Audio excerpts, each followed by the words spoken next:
Hey, this is Roy Calvin, and it's episode 18 of You Don't Know Anything About Women. I'm giving you the dating advice that the mods of Reddit don't want you to hear. Let's get into our first post. How many times do you have to get cheated on before you're the problem? When is it your fault? Because I can't rationalize it anymore as you just have bad luck. Do people just cheat now? Does it not matter? Should I go fuck anyone who looks at me funny? Should I use people for money and food and rent and then go fuck my ex or my coworker or her friends? And do people just not feel bad about it? It's not a guilty thing anymore? 3 out of 4 of my exes cheated on me, not including the girl I had been seeing for the last 2 months. And you want to know how many apologized? 1. And that's because she still needed to use my car to get to work the next morning. When I said no, instantly ghosted. And you can't say, well, they're cheaters. Don't feel bad. They'll sabotage their next relationship too. Haven't seen that happen yet. The one I kept in touch with seems to be doing great with her new boyfriend. I guess fucking him in my apartment was just part of their beautiful love story. I'm just done. I know what I'm turning into. The jealous, overbearing, toxic piece of shit boyfriend every woman has a horror story about. But I don't know how to stop it. I thought this last one understood just how messed up I'd be if I was cheated on again. Maybe she did understand that and just didn't care enough. Maybe she wanted to see it happen. Maybe I warned her so much that I put it in her head. I don't think I can get in a relationship again, and I'm scared that if I ever meet someone perfect, I'd push them away or hurt them with this paranoia. I feel like I've tried everything and I don't know what I'm doing wrong. I've tried being open and honest about it, but half the time that feels like a reason why they do it. I've tried just not caring too much, not getting invested, not telling them about it. I've tried, but I can't. I loved being a partner. I love being in a relationship and planning dates, making lists of gift ideas, planning little events or parties. Now it feels embarrassing to even try, like they'd be laughing behind my back at how clueless I am. I know how crazy that sounds, but it's coming from some shitty real experience. If it's me, I don't know what I'm doing wrong. I'm not horrible looking. I'm not out of shape. I have a good job. I have good friends. I see a therapist. I'm not pretending I'm some big catch, but fuck, why me? What am I doing wrong? Okay, let's dig into this one here. First of all the comments are saying it's not your fault and don't blame yourself. These are shitty people. And that's probably true. I'm not blaming you for them cheating on you either. But my concern is that there was probably some warning signs that you missed out on where it's kind of obvious that they're going to cheat, but you just ignore them. You don't really give any evidence of that, but that's just kind of what I'm guessing. It could just be really bad luck. But yeah, I understand your sentiment here. The bad luck is piling up and you don't want to believe that it's just luck. So that's why I'm saying maybe you are doing something that's causing them to cheat on you, or not necessarily cheat on you, but you're just attracting that type of person in the first place. However, what I want to focus on here, because this guy listed in the comments the last few girlfriends he's had and how they cheated on him and stuff, and the most recent one seems like the straw that broke the camel's back. But you were only together 2 months. 2 months is absolutely nothing. And you mentioned in the comment that you had the conversation that you're both exclusive, but still 2 months 2 months is practically a stranger. That's how I feel when I'm dating a girl for 2 months. It can definitely depend on how often you're hanging out and stuff, but 2 months, if a girl cheats on you after 2 months, I understand how with your previous cheating experiences that can just fucking chip away at you. But 2 months, it's nothing. It is cheating. It's just not that big of a deal. I understand some of your previous relationships, a year and a half, a year, they cheat. Okay, that's super shitty. But 2 months, don't let yourself get too down about a girl who you were dating for 2 months cheating on you. Yes, it sucks, but she's basically a stranger. That's something that I don't see anybody pointing out in the comments. Also, I totally understand what you're saying about how people tell you, don't worry, they'll just sabotage their next relationship, but then, you see them doing great with their new boyfriend. I can't quite put my finger on it, but I think I had that kind of experience, long ago. You have some interactions with a girl or whatever, and you find out that she's shitty for one reason or another, but then you just see her on, Facebook and Instagram with her brand new boyfriend, and, it's funny, the new boyfriend, has no idea how much of a piece of shit they are. That's just how it works. And a lot of guys, I think if you told them, they just wouldn't care anyway, because it's well, I don't know, this girl's hot and I'm banging her. I don't care what she did before. That's just kind of how it works. That's why as you date more and more, it's a useful skill to be able to kind of read people and what kind of girl is this? What can I imagine her having done 6 months ago, a year ago? What type of girl was she? What type of relationships has she been in? Because then, yeah, maybe you can kind of read this girl has a couple of warning signs that I'm not a fan of. Another thing you point out that is concerning to me, you say that you warned her so much that you put it in her head, this most recent 2-month girl. Don't warn them. Don't say that type of stuff. You get more specific in the comments and say that you openly told her, if you cheat on me, I'm going to be completely broken. Do not do this. This is not even like anti-cheating advice. Just don't say stuff like this. This makes you look fucking weak.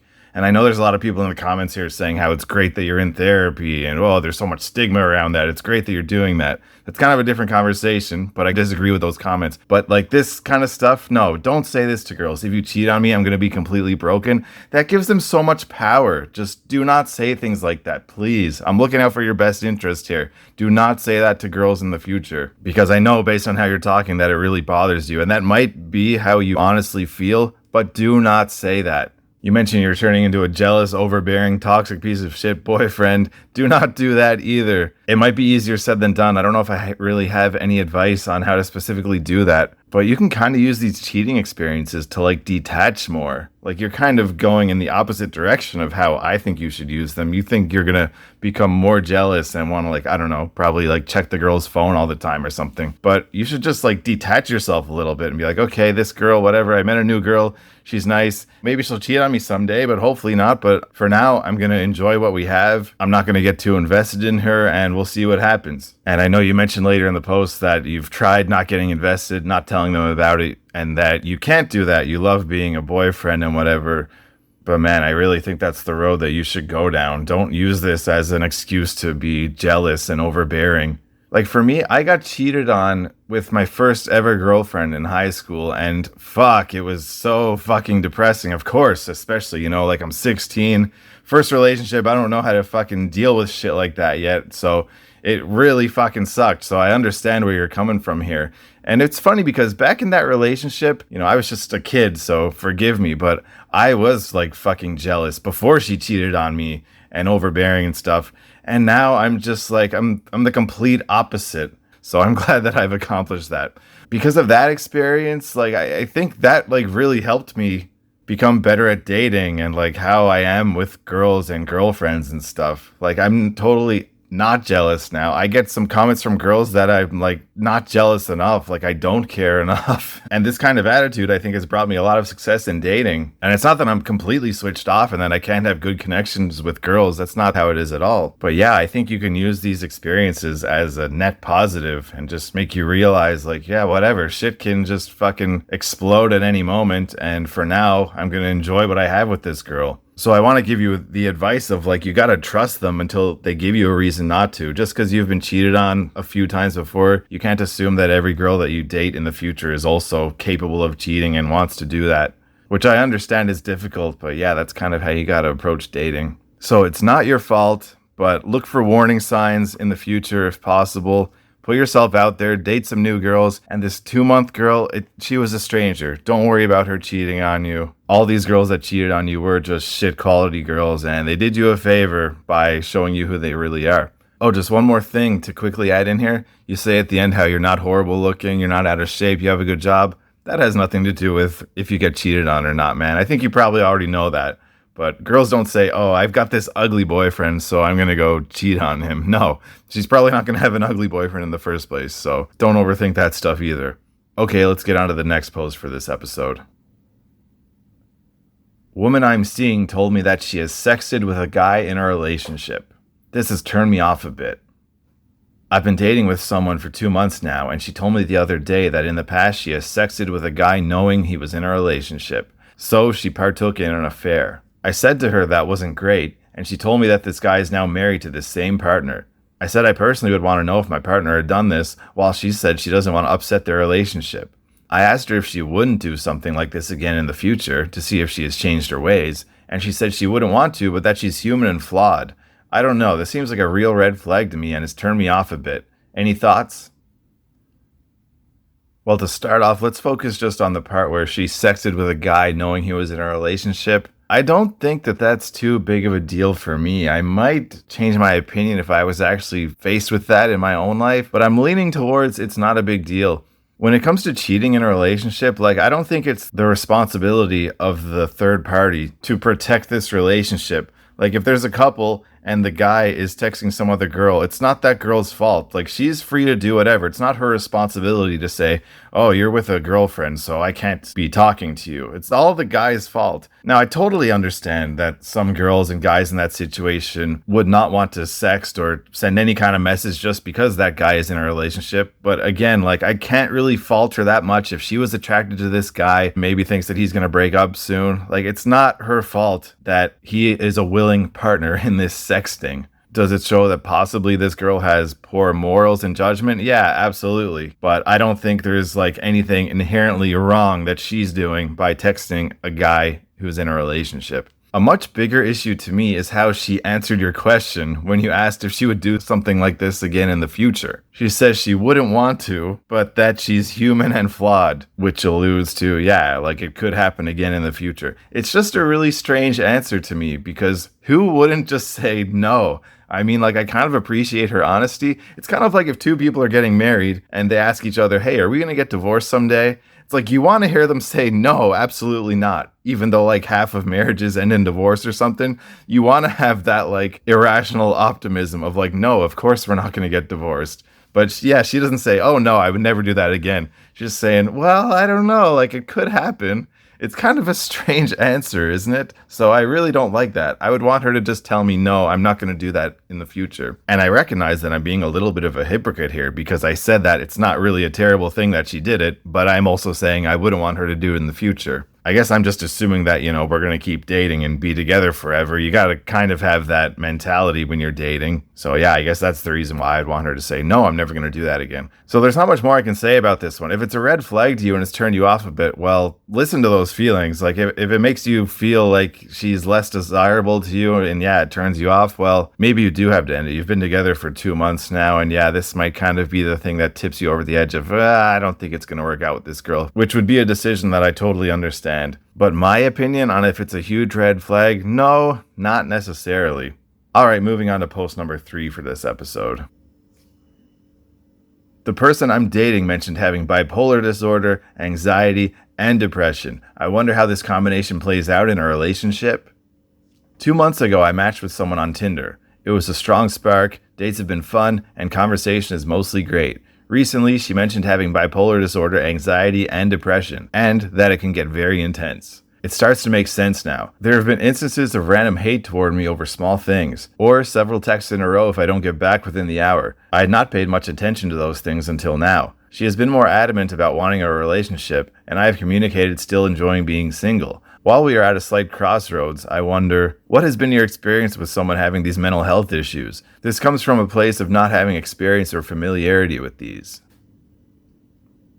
My advice is to run away. Whenever a post like this comes up on the podcast where, whatever, you're dating a girl who has anxiety or fucking depression, bipolar disorder, my advice is always run away. There's plenty of normal girls out there that you can date, okay? You don't need to settle for one like this. She's got a huge bunch of issues. She can go be with some other fucking guy who has bipolar disorder. There's no need for you to waste your time on this. You're wondering how it's going to play out? Not well, my friend. It's going to be fucking terrible. There's already so many warning signs. Random hate towards you. That's not good. Hate is never good in a relationship. But just 2 months in, you're saying that there's random hate towards you. How can you even deal with that? Seems like you're really focusing on the positives without looking at the elephant in the room, because you say there's a strong spark, dates are fun, conversation is great. But yeah, remember, this girl has hate towards you and gets pissed off if you don't get back to her within an hour. Sounds like a nightmare to me. So there's not much more I can say about your post, man. Just end it now. It's gonna fucking play out terribly. Okay, let's move on to the next post for this episode. Walked out on a girl in bed who kept giving mixed signals. I met this girl from Tinder. At first she said she wants to be friends, so we went out on a friendly date, and of course here and there I added in a little bit of flirting because she's very attractive. We had fun and ended up enjoying time. Everything kind of clicked and we felt like we'd known each other for years. I couldn't stop thinking about her for 3 days and was texting her a lot, but she's showing no interest, so I kind of just faded away. And then she hit me up one night and asked what I'm doing. I said nothing, so we ended up going out. Now this time I told myself I'm going to go for it and shoot my shot. We had an awesome night like before. Everything clicked, and we even started sharing secrets and personal stuff about ourselves. We ended up in bed at a hotel. Next morning, we were both acting like we wanted to see where this goes, And then all of a sudden, when we're about to have sex, she started acting weird and saying we should just be friends. So I left and told her that she should stop sending mixed messages. I left because I couldn't stop trying to make a move on her, and I felt like it was better for me to leave since I can't stop myself. Was that okay? A big question for me here is, did you have sex that night you ended up in bed at a hotel? Because you skipped over that whole night. You say you ended up in bed at a hotel and then you go on to describe the next morning. I would like to assume that if you're at a hotel in a bed that you had sex, but I don't know for sure. But I'll go with the information that I have. Then the next morning you say that you're about to have sex and she starts saying you should just be friends. I think it's very likely that your interpretation of this is completely wrong, and so are the comments that have been left. I mean, this post got a lot of comments, but some of the top ones I see are just saying like, oh, mixed messages suck and it's too late to friend zone you because you already went to bed. These comments are definitely from people who don't have a lot of dating experience, and that's okay. That's why I'm here to help you. Girls do this stuff all the time. They kind of want to see some effort from you, and they don't want you to just think that sex is going to come your way without putting in any effort. Now, this is definitely more of a thing at the beginning of dating. As time goes on, yeah, she won't really do this. But I've had this happen with plenty of girls, whether it be after having sex and you want to do it again or before you've done it. And, you know, they're just kind of testing you like, well, gee, I don't know. Maybe we should just be friends. Maybe I should go home tonight. Maybe I should leave. Just stuff like that. Like, I disagree with calling it mixed messages because most girls kind of like to do some back and forth. Like, there's definitely some girls that I bring them home, and from the moment we start kissing, it's just like straight into sex and there's no back and forth. But like a lot of girls, you know, I kiss them and then they kind of pull back and, you know, maybe they want to ask me some more questions. They're trying to figure out more about what kind of person I am and if I'm just going to bang them and never talk to them again or whatever. And then we kiss some more, and then maybe, you know, I'm fucking getting under their shirt, and then they stop me and they say some more things like, is this a good idea? And, oh, it's getting late. Maybe I should go home. Like, that kind of stuff happens all the time. Of course, it's much more convenient when it's just, you know, you kiss them and then they're open for business. There's no more song and dance, but it definitely happens. I wouldn't call it mixed messages. So if I'm in this situation, I'm just going to assume that we had sex the night before, okay, at this hotel. We wake up and I try to have sex with her again. If she's telling me, we should just be friends, I would probably just agree with her, but keep doing what I'm doing, keep trying to have sex again. And there's also probably a few types of girls where I would probably be like, no, let's not be friends. Let's like keep hanging out and keep doing this. This is fun. These situations, I can give advice based on my past experience, but there's no advice that just works in every single situation. I have to tailor my approach to the girl somewhat, right? But yeah, man, I think you might have messed this up. If you liked the girl and wanted to see her again, which I assume is the case because you said you couldn't stop thinking about her there for a while. Just exactly the way you wrote it. We're about to have sex and she started acting weird. That happens so often. Girls just need a bit more comfort or whatever. So it seems like a huge overreaction to me, you know, if I'm in bed with a girl trying to have sex with her and she says like, maybe we should just be friends. And then I just get up and leave and say, stop sending me mixed messages. I'm going home. It's a huge overreaction. You definitely could have had sex in that moment, I think. She's in your bed. There's more people in the comments saying that she's like trying to friend zone you and blah, blah, blah. She's cheating maybe. I wouldn't worry about any of that. I don't know exactly how many dates you've had, but it seems like this hotel bed date was the second time. So like I wouldn't think about any of that. Sure, it's possible, but I wouldn't be worrying about that on a second date with a girl. Let's just have sex. Like I like her enough to meet her from Tinder. She's cute. That's what I'm going to try to do. So I think most of the comments are being way too forgiving to you, especially given the fact that there's just not a lot of details in this post. And I'm telling you that because I want you to do better the next time you're out with a girl. If she says something like that, take a deep breath, chill out, and respond to something. Don't get up and run away. You can still make that situation turn out in your favor. Okay, let's go on to our final post for this episode. How the hell do y'all find girls your type? I'm so tired of looking. Ain't been on a date in 4 years. I'm into sweet nerdy girls, so naturally I've tried the library, the bookstores, the gaming shop. Hell, my socially awkward ass braved a damn TJ Maxx for fuck's sakes. And not once did I so much as glimpse a girl that was both my age and type. But then I go to a burger place to eat my feelings, and there she was. Absolutely perfect smile, sweet voice, my age, a little taller than me, absolutely perfect package. But naturally I panic and forget to ask her out. So, being a relatively dedicated guy, I go back in a couple more times over 2 weeks, each time absolutely losing it and chickening out until finally I give up and call my friend/wing girl and beg her to ask the girl for me, only to immediately learn she has a boyfriend. I'm not mad or even surprised. She's a 10. I'm not stupid. Just kind of disappointed that I finally had a shot and couldn't even muster the balls to find out if she was taken myself. So anyway, that's the start of my seasonal depression. This is a very ironic post because I think just in the previous episode, there was a guy who was looking for nerdy girls and asking where he could find them, and people were saying places like this guy has gone to. He mentions a gaming shop, bookstores. I think the other post was talking about like a gaming bar and gaming convention, stuff like that. And I said in that previous episode, that's not where I would go to find these nerdy girls. And here is proof. This is what I was saying. It's not a good place to look for them, which I know sounds counterintuitive. And again, exactly as I said in the previous post, I would just go walk around and any girl that I find cute, go up to them and talk to them. And maybe she's that type that I'm looking for, and maybe not. Exact same thing happens to this guy. He just goes to eat a burger somewhere and boom, there's a girl that's exactly his type. So going to all those places that supposedly have that type of girl was futile. The best place you mentioned is TJ Maxx for sure. Like, honestly, if I'm out looking for a girl, I'm not going to a gaming shop or a bookstore. I'm going to TJ Maxx just because there's going to be girls there walking around. It's not a place that's social where, you know, they're getting approached by other guys. That's great. That's where I would go.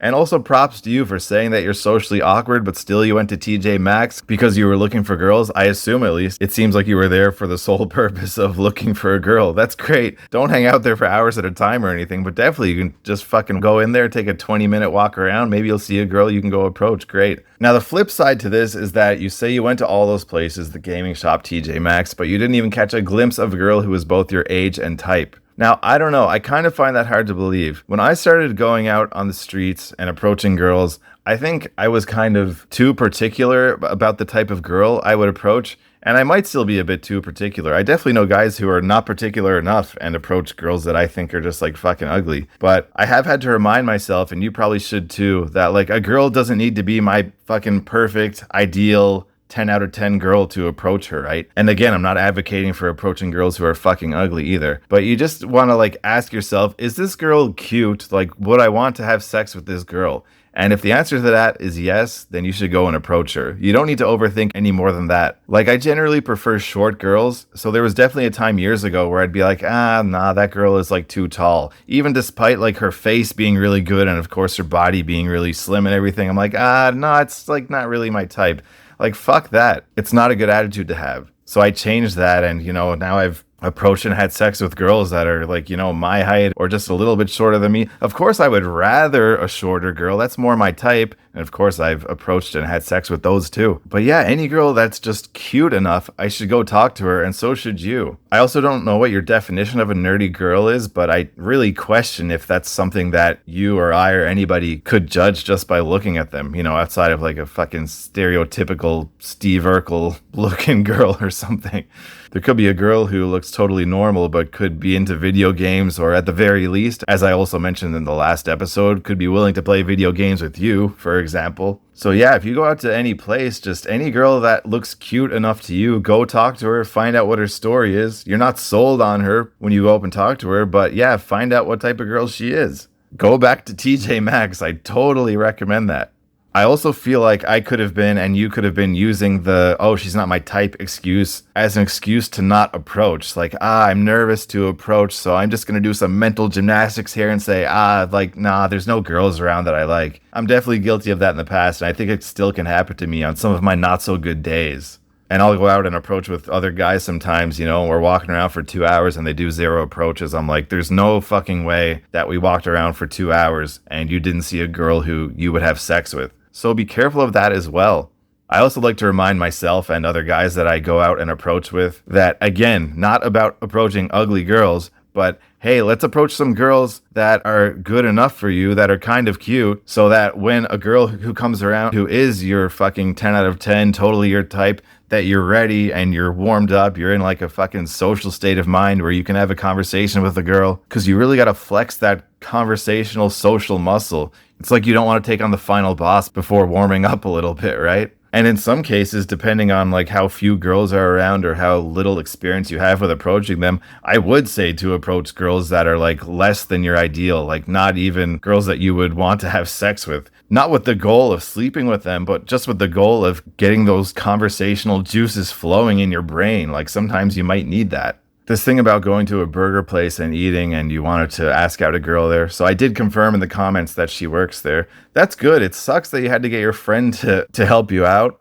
But also, like, approaching girls who are working is very fucking difficult. I'm not saying to not do it, but it's just kind of something I avoid. It might be because I've gotten lazy over the years. I don't know, but I kind of feel like the deck is really stacked against you because they just get flirted with by every guy that comes in. Of course, like any cute girl who's working at like a fast food place like that, just every guy is going to try to like flirt with her. Not necessarily going to ask her for her number or if she has a boyfriend or anything. But yeah, it's just a fucking difficult situation. And even though you kind of chickened out by getting your friend to help you out, I still applaud you for being that persistent and figuring it out by one way or another. It's not really the ideal way to get your friend to do it, but you found out that she has a boyfriend. So good for you. Now you don't have to think about that anymore, right?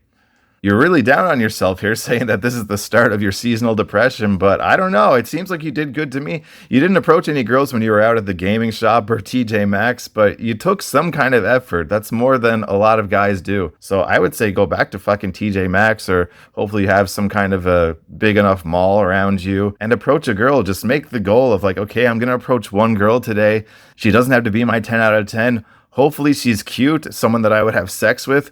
But if you're out for a while and you don't even see a girl like that, though I think you definitely should be able to find one, just approach like any fucking girl just to get a conversation going and to get over that approach anxiety of, okay, I can go up and talk to a fucking complete stranger. And she might ignore you, she might tell you to fuck off, or she might just have a nice conversation with you. But you gotta start from somewhere. So you don't like this feeling where you couldn't get the balls to find out if that girl had a boyfriend? Well, you're the only one who can fix that. You gotta go out and talk to some girls so that you don't have that disappointed feeling ever again, and you can find a girl who's your type. Okay, that's it for this episode of You Don't Know Anything About Women. Make sure you check out the link in the show notes if you want to get in touch or support the show. I'll see you on the next one.